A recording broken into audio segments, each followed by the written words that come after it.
Assalamualaikum warahmatullahi wabarakatuh. Perkenalkan, nama saya Zela Aprilianti, NIM 10519041. Baiklah, di sini saya akan menjawab UAS dari Bapak Z Haryanto SHMH, MK Studi Konstitusi.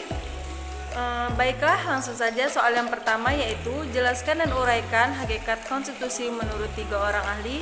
Yang pertama, menurut Kamus Oxford Dictionary of Law, konstitusi dijelaskan sebagai berikut. Konstitusi bukan saja aturan penulis, segala yang diajukan tidak hanya berkenan dengan organ negara dan fungsinya, baik di tingkat pusat dan daerah. Segala yang diatur tidak hanya berkenaan dengan organ negara yang fungsinya baik di tingkat pusat dan negara. Mekanisme hubungan antara negara dan warga negara menurut Dewa Gede Atmaja. Menurut Dewa Gede Atmaja, pengertian tentang konstitusi dibedakan menurut definisi dan konseptual. Menurut definisi dapat dikatakan konstitusi adalah himpunan norma atau kaidah konstitusi suatu negara yang menyatakan bahwa konstitusi merupakan dokumen yang berisi norma atau kaidah-kaidah hukum untuk mengoperasionalkan penyelenggaraan kekuasaan negara. Menurut Carl Smith, konstitusi dibagi menjadi 3, yakni konstitusi terbagi menjadi 3, yakni yang pertama, konstitusi dalam arti absolut atau absolute Verfassungsbegriff, di mana konstitusi dianggap sebagai kesatuan organisasi yang mencakup semua bangunan hukum dan organisasi-organisasi di dalam negara. Konstitusi dalam arti relatif Verfassungsbegriff, di mana konstitusi dimaksudkan sebagai penghubung antara pengertian suatu masyarakat dengan masyarakat lainnya. Konstitusi dalam arti positif atau der positif Verfassungsbegriff, di mana konstitusi dihubungkan mengenai ajaran tentang keputusan. Konstitusi dalam arti positif mengandung arti sebagai keputusan politik tertinggi dan berhubung dengan konstitusi dalam arti positif mengandung arti sebagai keputusan politik tertinggi yang berhubung dengan pembuatan peraturan perundang-undangan. Soal yang kedua, langsung jawabannya.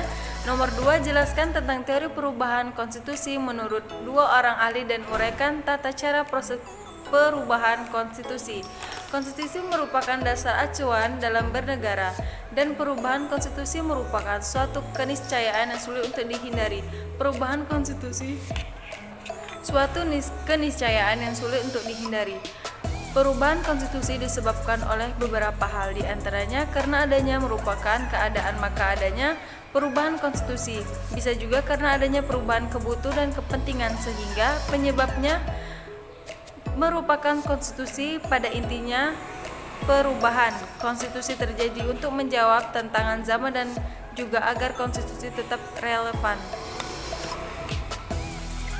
Menurut Hardijno, bagaimanapun sempurnanya sebuah konstitusi atau undang-undang, pada suatu saat tertentu akan mengalami perubahan karena sebuah konstitusi tetap harus mengikuti perkembangan zaman. Lebih lanjut, menurut Hardijno, bahwa perubahan konstitusi dalam arti penggantian juga bisa terjadi dikarenakan ada penggantiannya rezim pemerintahan yang menghendaki untuk mengganti konstitusi atau undang-undang atas dasar kepentingan kekuasaan. 5. Menurut Hikmatul Huda, merupakan konstitusi dipengaruhi oleh seberapa besar badan diberikan otoritas melakukan perubahan, memahami tentukan perubahan, dan seberapa jauh kemauan anggota badan itu melakukan perubahan. Perubahan konstitusi tidak hanya bergantung pada norma perubahan, tetapi lebih ditentukan oleh komplek atau kelompok elit politik yang memegang suara mayoritas di lembaga yang mempunyai kewenangan melakukan perubahan konstitusi. Lembaga yang mempunyai kewenangan melakukan perubahan harus berhasil membaca arah, merupakan yang dikehendaki oleh masyarakat yang diatur secara kenegaraan. Baiklah, yang ketiga, konstitusi yang berlaku di Indonesia pada saat ini masih dikatakan belum berjalan dengan baik karena pemerintahan masih belum optimal dalam menjalankan kepemerintahannya dan banyaknya penyelewengan yang terjadi. baik pemerintahan maupun pejabat negara yang saya rasa masih belum bekerja sepenuhnya untuk rakyatnya dan masih terjadi beberapa penyimpangan yang dilakukan oleh pemerintahan. Pada realitasnya demokrasi hanya menjadi topeng untuk kapabilitas yang terjadi. Anehnya hukum di Indonesia saat ini dan penegakan hukum yang sangat memperhatikan bagi masyarakat Indonesia. Keserakahannya pada oknum penegak hukum menjadi hukum sebagian ladang uang yang dimana hukum yang tajam ke bawah dan dapat dibeli dengan mudahnya. Yang keempat, menurut Beni, pelanggaran konstitusi itu berdampak terhadap berbagai bidang kehidupan, terutama bidang hukum sebesar 31% dan bidang politik 28%.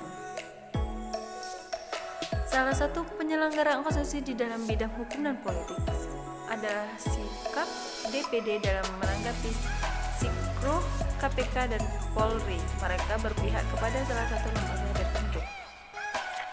DPR juga berharap kerap memanfaatkan kewenangannya demi melaksanakan kepentingan partai.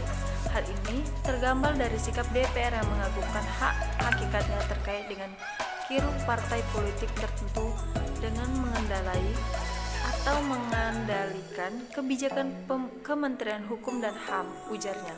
Kata Beni, pasal yang sering dilanggar legislatif adalah pasal 28D. Ada sebanyaknya 11 kasus yang diperkaitkan dengan kepastian hukum. Kemudian ada 10 kasus penyelenggaraan terhadap pasal 20A yang berkaitan dengan penyelenggaraan 3 fungsi lembaga legislatif. Penyelenggaraan konstitusi juga dilakukan sebagai yudikatif. Ada 8 kasus penyelenggaraan dilakukan yudikatif. Ketiga, penyimpanan lembaga yudikatif dapat putuskannya hanya didasarkan masyarakat mencari keadilan yang mendaftarkan perkaranya melalui proses presiden, sehingga hanya orang-orang tertentu yang dapat merasakan terjadinya penyelenggaraan konstitusi.